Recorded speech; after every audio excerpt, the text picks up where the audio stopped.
국민의힘은 뇌물을 먹어도 단위가 달라. 공이 하나 더 아이 붙어. 그만해. 그때 50억을 먹어. 아이 그만해. 그리고 500억보다는 적잖아. 500억이 누가 있어? 누가 받은 사람이 있어요? 예. 아 이제 나오겠지. 예, 알겠습니다. 두 번째가 박영수 특검이라는 박영수 사람이 특검이 두 제일 번째로 나쁜 사람이고. 나쁘고. 그 사람은 특검 팀장까지 한 사람 아니야. 그 양반은 좀 문제가 있어 보여. 가장 청렴하고 가장 정의로워야 될 사람 아니요. 네네, 그건 맞습니다. 그러잖아요. 네. 그런데 그렇게 하면 되는 거야. 수산업자 뭐 그것도 있었잖아요. 네네. 그러고 그 다음에 문제된 사람 중에는 곽상도 의원도 그러지. 그 양반은 정말 곽상도 의원은 그동안에 조용히 가만히 있었으면 그렇지. 그럴 수 있다 하지만 그래도 이제 욕 먹는데. 가장 정의로운 말은 혼자 다 했어. 혼자 다 아니, 그거 했어. 아들이 또 포르쉐 타고 왔더만. 아, 맞아. 그러니까 뭐 거짓말 그렇게 내 하더니. 내 말은 정치인이 자기 말을 정의롭게 할 때는 자기의 사생활이나 자기의 은행에 대해서 그렇지. 책임질 생각을 해야 돼. 어. 그런 거 보면 비록 국민의힘의 당원이었다 하더라도 물론 그 50억이 아들이 퇴직금 받은 것이 뭐 어떻게 받은지 그건 잘 모르겠지만은 아직도 뭐 조사를 해보고 뭐 그럴 해봐. 때는 잘 모르겠다고 이렇게 발뺌하세요. 다를 때는 단정적으로 얘기하시는 아니야. 거예요. 지금 이제 비판하시잖아요. 50억을 받았다고 네. 하는 것이 그게 퇴직금인지 어. 곽상도 뇌물인지. 의원을 보고 준 보험인지 뇌물인지 그거는 뭐 압수수색까지 했다니까 이제 네. 경찰 조사를 하지 않겠어. 알겠습니다. 근데 본인들이 이야기하는 회사가 주니까 받았다. 네. 뭐 물론 주니까 받았겠지 그거야. 아, 주니까. 나 그런 점을 볼 때 뭔가 사회에 올바른 일을 하는 것처럼 했던 사람들이 뒤로 가서 저런 짓을 할 때 그렇지. 그게 권순이라든지 네. 박영수라든지 곽상도라든지 네. 이런 사람들은 우리 국민들이 볼 때는 너무 화가 난다. 참 이해하기 어렵다. 알겠습니다. 오늘 체육 네. 멋있어. 진행 좋아요. 아니 우리 저 김미련님께서 지금 뭐 박영수, 권순일 지금 검색하고 앉았는데 지금 이걸 깊이 있게 얘기하면 뭐 아니요, 합니까? 박영수 그 전 검사 네. 맞죠? 예. 그분 예. 네, 수산업 그 저 알아요. 아는 분이에요. 네. 봤어요. 아 그걸 그래요. 그것이 알고 싶다는 거. 맞아. 네, 압니다. 어느 고맙습니다. 정도는 얕게 알고 있어서 고맙습니다. 이해돼요. 네. 아 근데 진짜 궁금한 게 아, 있는데 네네. 어떤 일을 하면 퇴직금이 50억이에요? 이것도 그 화천대유 가서 물어봐야지. 그렇던데요. 네. 그거는 퇴직금이 아니고 네. 뇌물로 봐야지. 드디어 뇌물인 말씀을 거죠. 하시네. 그러면 이제 말씀을 네. 하시네요. 뇌물로 봐야 된다는 거지. 봐야 된다. 이 정도로 정리하겠습니다. 자, 국민의힘 이야기 좀 해볼게요. 다 했잖아 지금. 아니 그거는 이제 범죄자 이야기였고 지금 이제 국민의힘 아니 진짜 경선. 아니 국민의힘은 뇌물을 먹어도 단위가 달라. 공이 하나 더 아이 붙어. 그만해. 그때 50억을 먹어. 아이 그만해. 그리고 500억보다는 적잖아. 500억이 누가 있어? 누가 받은 사람이 있어요? 네. 아 이제 나오겠지. 예, 알겠습니다. 의원님께서는 또 검사, 변호사 출신으로 정치에 입문을 하셨지 않습니까? 계기가 좀 궁금해지는데요. 사실 임명직 공무원으로는 네. 오랫동안 했고 이제 할 만큼 사실 솔직히 어느 정도는 했습니다.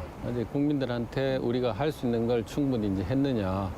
그다음에 이제 제가 가지고 있는 여러 가지 노하우들이 또 있지 않습니까? 네. 인적 네트워크라든가 뭐 공직 생활하면서 네. 가졌던 거 이런 것들을 이제 마지막으로 이제 지역 주민들한테 한번 거꾸로 한번 끄집어내서 한번 보여드리고 그걸 생활에 도움이 될 수 있는 쪽으로 만들어 갔으면 좋겠다. 그래서 마지막 기여하는 거라고 지금 생각합니다. 국민에게 기여하겠다던 곽상도의 다짐이 아들 퇴직금 50억으로 돌아올 때 이재명 대표는 유검무죄, 무검유죄라는 절규를 가슴에 품고 홀로 검찰에게 맞섰습니다. 권력은 오직 국민만을 위해서 사용돼야 합니다. 국민의 고통을 해소하는 것이 바로 국가의 사명입니다. 무역 수지는 IMF 이후에 11개월 연속 적자입니다. 경상 수지는 1년 만에 3분의 1 토막 나고 11년 만에 최저치를 갱신했습니다.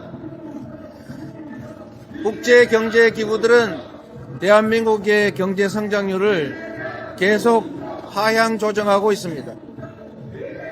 우리 경제가 바닥을 알 수 없는 침체의 늪으로 빠져들고 있습니다. 그런데 지금 정부는 대체 무엇을 하고 있습니까? 경기 악화의 직격탄을 국민에게 돌리고 각자 도생을 강요하고 있습니다. 물가부터 금리, 기름값까지 월급 빼고 다 오릅니다.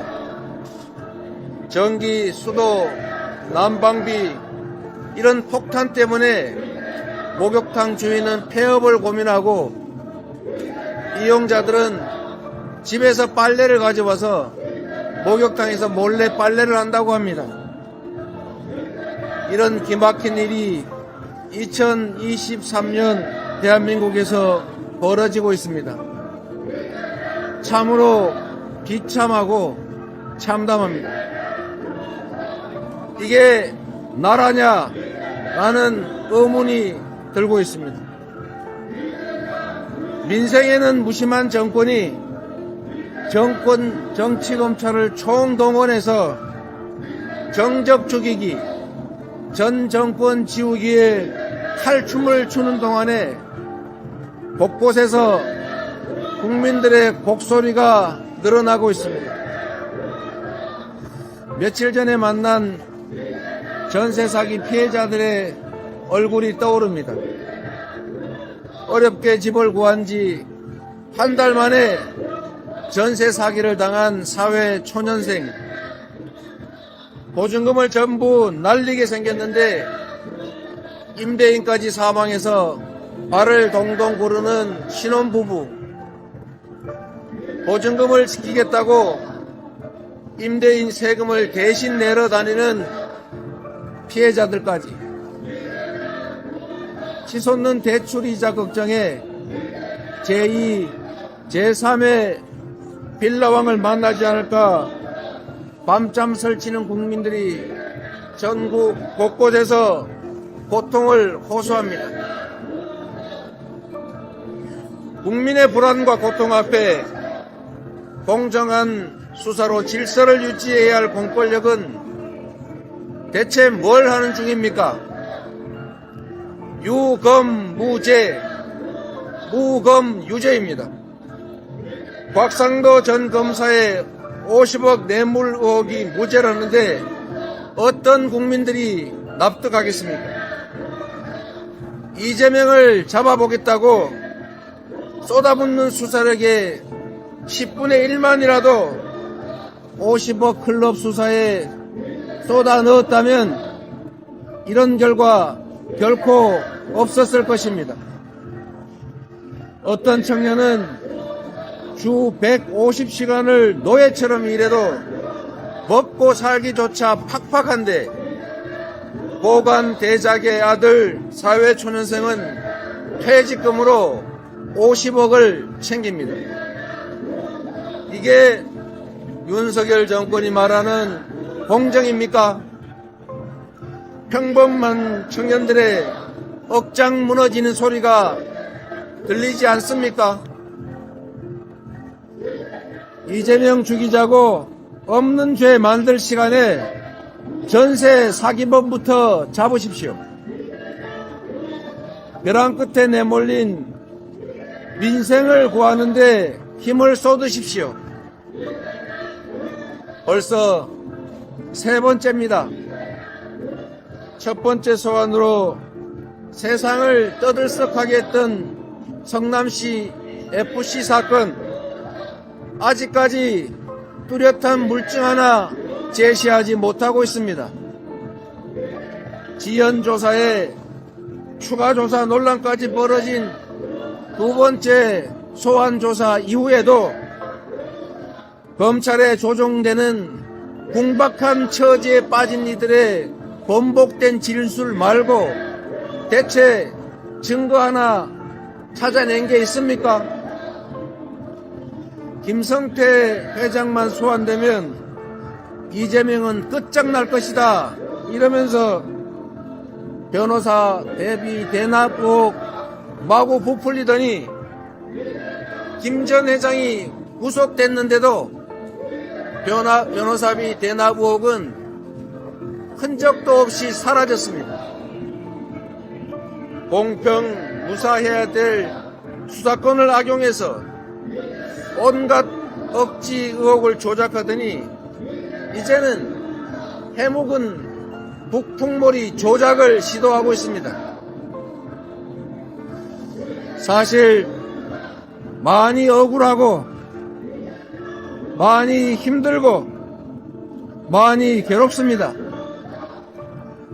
지금처럼 포토라인 플래시가 장렬하는 이 공개 소환 회술래 같은 수치입니다. 그렇지만 제 부족함 때문에 권력의 하수인이 된 검찰이 이제 권력 그 자체가 됐습니다. 승자가 발길질하고 짓밟으니 패자로서 감수할 수밖에 없습니다. 모두 제 업보로 알고 감수하겠습니다. 국민들의 삶이 하루하루 망가져 가는데 이 정도는 아무것도 아니다, 이렇게 생각하겠습니다. 권력이 없다고 없는 죄를 만들고 권력이 있다고 있는 죄도 덮는 유권무죄, 무권유죄의 검사 독재 정권에 결연히 맞서겠습니다. 거짓의 화살을 피하지 않고 진실의 방패를 굳건하게 믿겠습니다. 윤석열 정부가 손 놓고 있는 민생을 챙기고 퇴행하는 민주주의를 지키고 전쟁의 위협에서 평화를 지키겠습니다. 주어진 소명과 역할에 한치의 소홀함도 없이 일각 1초도 허비하지 않고 혼신의 힘을 다하겠습니다. 밤을 지나지 않고 새벽에 이를 수 없습니다. 유난히 깊고 긴 밤을 지나는 지금 이 순간 동트는 새벽이 반드시 올 것으로 믿겠습니다. 대장동 50억 클럽 곽상도 전 의원 부자 뇌물수수 혐의에 무죄를 안겨준 재판부는 정말 국민 앞에 떳떳합니까? 사법부에서 계속 이런 짓을 하니 사법부가 불신을 받고 있는 거 아니겠습니까? 실세 국회의원 아버지가 없었다면 일개회사 6년차 대리에 불과했던 곽상도 전 의원의 아들이 퇴직금 명목으로 50억 원을 받을 수 있었겠습니까? 이것이 무죄입니까? 재판부는 이제 뇌물은 퇴직금으로 달라는 국민의 분노를 직시해야 합니다. 사법 신뢰를 스스로 무너뜨린 상황에 무거운 책임을 느껴야 합니다. 검찰도 마찬가지입니다. 곽상도 전 의원의 50억 범죄 수익 은닉 혐의는 공소권 남용을 이유로 공소기각되었습니다. 검사 출신의 민정수석까지 했던 거물 전관인 곽 의원에게 부실수사, 부실기소로 테러를 마련해 준 것 혹시 아닙니까? 설령 아니라고 하더라도 무능한 검찰이란 비판에서 자유로울 수 없습니다. 이러니 검찰개혁, 사법개혁 하자는 겁니다. 민주당은 2월 임시국회에서 반드시 법외국제 재판소원 등 사법개혁을 완수하겠습니다. 검찰개혁도 차질 없이 준비하겠습니다. 법이 평범한 국민이 아닌 강자, 권력자의 편에 서는 비정상을 반드시 바로잡겠습니다. 아들이 대장동 개발업체에서 퇴직금 50억 원을 받았고 이른바 50억 클럽으로 거론되는 곽상도 전 의원에 대해 법원이 이번에도 뇌물을 받은 게 아니라고 판단했습니다. 재판부는 곽 전 의원 아들에게는 무죄를 선고하고 곽 전 의원에겐 검찰의 공소권 남용이라며 아예 공소 기각 판단을 내렸는데요. 지난 2021년 4월 대장동 개발업체 화천대유를 퇴직한 곽상도 전 의원의 아들이 퇴직금 명목으로 50억 원을 받았습니다. 6년도 되지 않는 재직 기간의 퇴직금으로 납득하기 힘든 금액. 대장동 개발업자들이 이른바 50억 클럽에 대해 언급하는 녹취까지 공개되며 돈의 성격은 더 의심스러워졌습니다. 2020년 10월 화천대유 대주주 김만배 씨가 곽 전 의원에 대해 고문료로 안 되지라고 말하자 유동규 전 성남도시개발공사 본부장이 아들한테 배당으로 주면 된다고 답하는 대화였습니다. 그러자 김 씨는 아들은 회사의 막내인데 50억을 어떻게 가져가냐고 되묻기도 했습니다. 김만배 씨가 뇌물 성격의 50억 원을 곽 전 의원 대신 아들에게 건넨 걸로 의심되는 정황. 하지만 법원은 3년 전 곽 전 의원 뇌물 혐의 사건 1심에서 무죄를 선고한 데 이어 오늘은 곽 전 의원과 아들이 함께 기소된 사건 1심에서도 곽 전 의원에게는 공소 기각, 아들에게는 무죄 판결을 내렸습니다. 50억 원은 아들이 받은 것일 뿐 아버지가 받았다는 증거가 없다는 판단을 유지했기 때문입니다. 첫 무죄 판결 이후 부실 수사 비판이 쏟아지자 검찰이 곽 전 의원에겐 범죄 수익 은닉 혐의를 적용하고 아들도 뇌물 사건 공범으로 기소했지만 결국 뇌물 혐의 자체를 입증하지 못한 겁니다. 더구나 법원은 검찰이 곽 전 의원을 또다시 재판에 넘긴 건 뇌물 사건 1심 결과를 뒤집으려는 의도를 갖고 자의적으로 공소권을 행사한 공소권 남용이라고 판단했습니다. 선고 직후 곽 전 의원은 자신은 피해자라고 목소리를 높였습니다. 저는 이 과정에 대해서 아무것도 모르고 있다가 튀어나온 피해자거든요. 그 돈들의 성격이나 경위 이런 것들을 검사들이 조사를 안 한 상태로 그냥 기소를 했기 때문에 검찰과 민정수석을 거친 실세 국회의원이 아버지가 아니었다면 어떻게 말단 직원에 가까운 아들이 50억 원이라는 거액의 퇴직금을 받을 수 있었는지 그 평범한 의문은 이번에도 풀리지 않았습니다.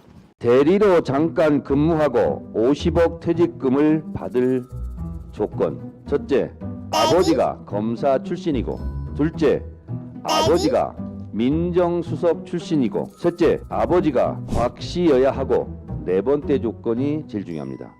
아버지가 조 씨면 절대 안 된다.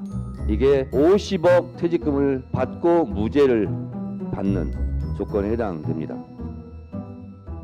곽상도 전 검사께서 본인의 일을 비판하듯이 말한 바가 있습니다. 이건 부모를 보고 부모 때문에 이제 돈이 나간 거다. 저희들이 이렇게 생각할 수밖에 없는 겁니다. 총장님 동의하십니까? 곽상도 전 의원에게 묻고 싶습니다. 곽병채 씨는 아들이 아닙니까? 퇴직금 50억 원은 아들만의 것입니까?